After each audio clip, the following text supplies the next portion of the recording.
Hi there, my name is Jordan Ferguson, welcome back to the channel. Today's video is an introduction to Pandeiro Moderno, the kind of contemporary way of playing Pandeiro. If you've never heard of Pandeiro before or aren't super familiar, find the side on your Pandeiro that doesn't have any jingles, platinellas as they're called in Portuguese, and you want to grab that. Now if you grab it with your fingers, on all your fingers on the inside, and then your thumb on the top of the drum, with enough of it so that you can pinch down on the skin and feel it move. Before you start playing, you really want to stretch out the forearm that you're going to be holding the drum in, because the last thing you want is Lego hand, which you can get from playing for too long without stretching, and everything just becomes really tense and your hand just gets stuck. The fundamental theory behind Pandeiro Moderno is that you can split the right hand, or the hand that you're going to be hitting the drum with, in half, and then get sounds from each frequency on both halves of your hand.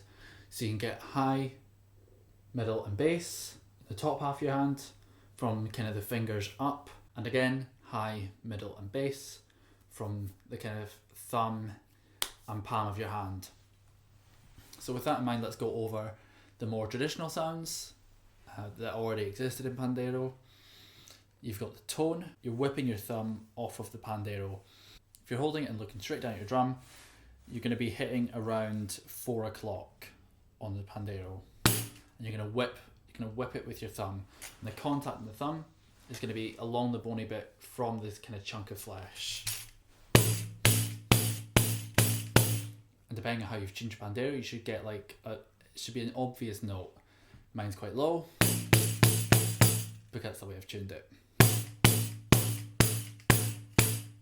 Before we go any further, it's worth talking about why left hand is so important in this technique. Traditionally, most of the work would just be done in the right hand, or whichever hand you're playing the skin with, whereas this technique is all about the two hands working in motion together. So as you go in for this tone, you want to move the drum up to meet your thumb, instead of just whacking the drum with your thumb. You want to move it, both hands putting in as much work as each other. That way, overall, you need to put in less effort. The next two sounds are the kind of hi-hat sounds, which you get just from doing a kind of heel toe motion with the drum. The contact here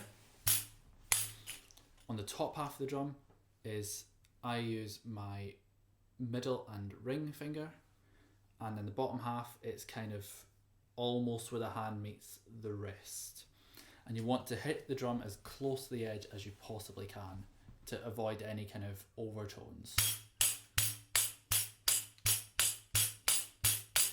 So you want the sound purely to be the jingles, the platinellas.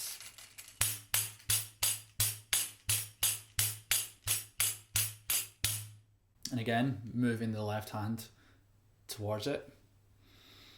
And then the last sort of more traditional sound is a slap. When I play a slap, I mainly have the contact with my fingertips, and again, twisting the drum back and up to meet the hand. And it's almost like you're kind of trying to grab onto the drum skin with your fingertips. Obviously you plant your whole hand down and you're not letting it bounce, because if you let it bounce, you get a tone. You want to keep it down. So those are the three traditional sounds that existed already. Now moving on to the developments and what's been made. You've got a tone with the top half of your hand, and it's very like the sort of toe motion when you're doing heel toe with your hand to get the platinellas just jingling. The way I play it is I move my hand in just a little bit. Again, the contact is with the fingertips of my middle and ring finger, and you kind of stab in the drum a little bit. You're not trying to put too much force, but it's definitely sharper than the other tone in terms of the feel. And again, moving that drum towards you, much easier. So now we've got both tones, and then we've got both kind of hi-hat sounds. got the top slap, and now we just need to add the lower slap. And the lower half of the hand, the slap, is the same as the tone, but just in the middle of the drum, and you're pushing that thumb down to keep it there instead of letting it bounce. So still a whipping motion, still letting the drum move towards your hand.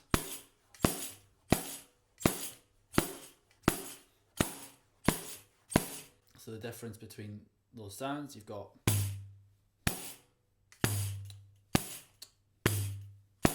the difference between the two slaps. Let's try applying those into some kind of rhythm. So looking at samba, you've got the tone, which is just going to be the beat, the pulse. What we can do with the skin with our thumb is we can manipulate it, and by pressing down, and that gives us a higher pitched tone. Thumb down, thumb not pressed. So here, what we can do is we can imitate the surdos in samba by pinching the drum on beats 1 and 3 and releasing it on 2 and 4. So it becomes 2, 3, 4, 1, 2, 3, 4. The next layer to this kind of basic samba is just the other 3 semiquavers being a heel toe. So you've got tone, toe, heel, toe, tone, heel.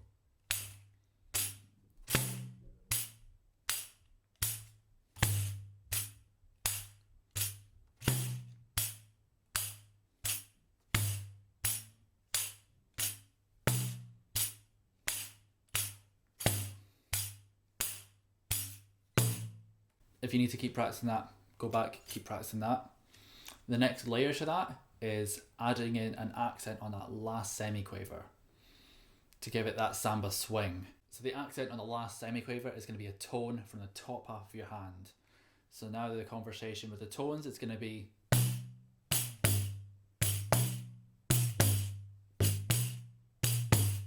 let's play that together. 1, 2, 3, 4, 2.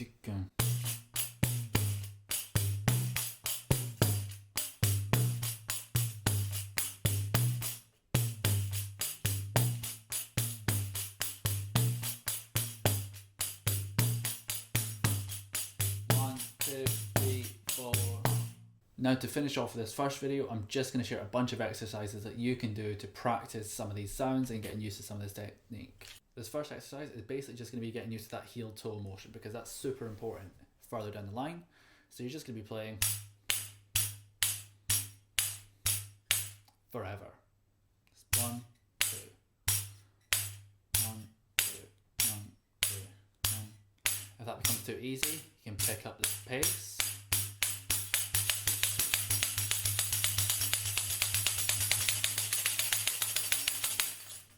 Can see I need to practice that even more. The other really useful rhythm for this is chan, Jackie, chan, Jackie, chan, Jackie, chan. 1 and a 2 and a 3 and a 4. What's really good about this one is that the pulse always is alternating between the top half and the bottom half of your hand. So playing it a bit slower is 1 and a 2 and a 3 and a 4 and a 1 and a 2 and a 3 and a 4.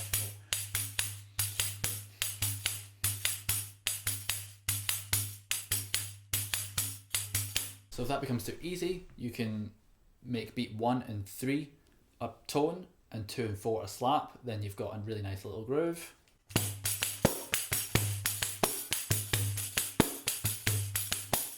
One, two, three, 4. A bit slower. 1 and a 2 and a 3 and a 4 and a 1.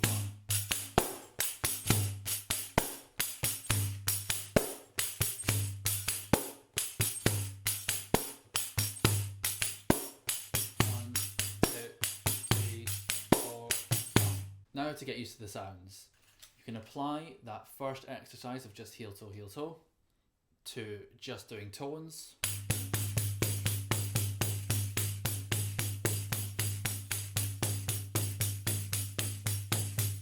One, two, three, 4, 1. And swapping it so that you start on the top one. 1, 2, 3, or slaps. Starting from the bottom one. 1, 2, 3, 4.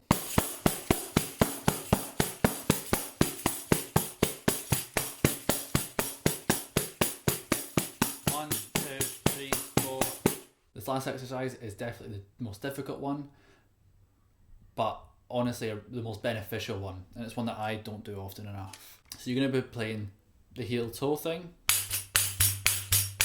You're going to think of that as semi-quavers, so it's going to be 1 E and a 2 E and a 3 E and a 4 E and a 1 E and a 2 E and a 3 E and a 4 E and a 1.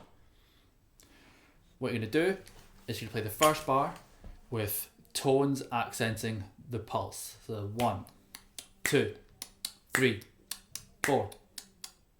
On the second bar, you're going to accent the E. It'll be 1 E and a 2 E and a 3 E and a 4 E and a. Bar 3, you're going to accent the and, which is the offbeat. So it'll be 1 E and a 2 E and a 3 E and a 4 E and a. And bar 4, you're going to accent the So it'll be 1 E and da, 2 E and da, 3 E and da, 4 E and da. I'm going to accent those with tones for now. So throughout the exercise, you're practicing both tones and then also getting used to subdivisions and playing in weird places in the bar on the pandeiro, which is really useful for your own use later on as you start to think about how to make up rhythms and hear a rhythm and try to implement it. 1 E and a 2 E and a 3 E and a 4 E and a 1 E and a 2 E and a 3 E and a 4 E and a 2 E and a 3 E and a 4 E and a 1 E and a 2 E and a 3 E and a 4 E 1 E and a 2 E and a 3 E and a 4 E and a 1 E and a 2 E and a 4 E and a 1 E and a 2 E and a 3 E and a 4 E and a 1 E and a 2 E and a 3 E and a 4 E 1 E and a 2 E and a 3 E and a 4 E and a. Thanks so much for watching. I hope you enjoyed this and gotten something out of it. These are the kind of absolute fundamentals of Pandeiro Moderno, and there's loads more that I'm going to keep showing. It's a really difficult instrument to teach and to learn without like a physical teacher. I think it really helps to be in the same room as someone, or someone be able to show you maybe what you're doing wrong, adjust your hands, that kind of thing. And also each pandeiro is different, so play around with where to get the sound, because each one is slightly different. For more lessons, please subscribe. Maybe if you enjoyed this, maybe give me a like, who knows. I've also got other social media, so follow that. Thanks so much, have a good day.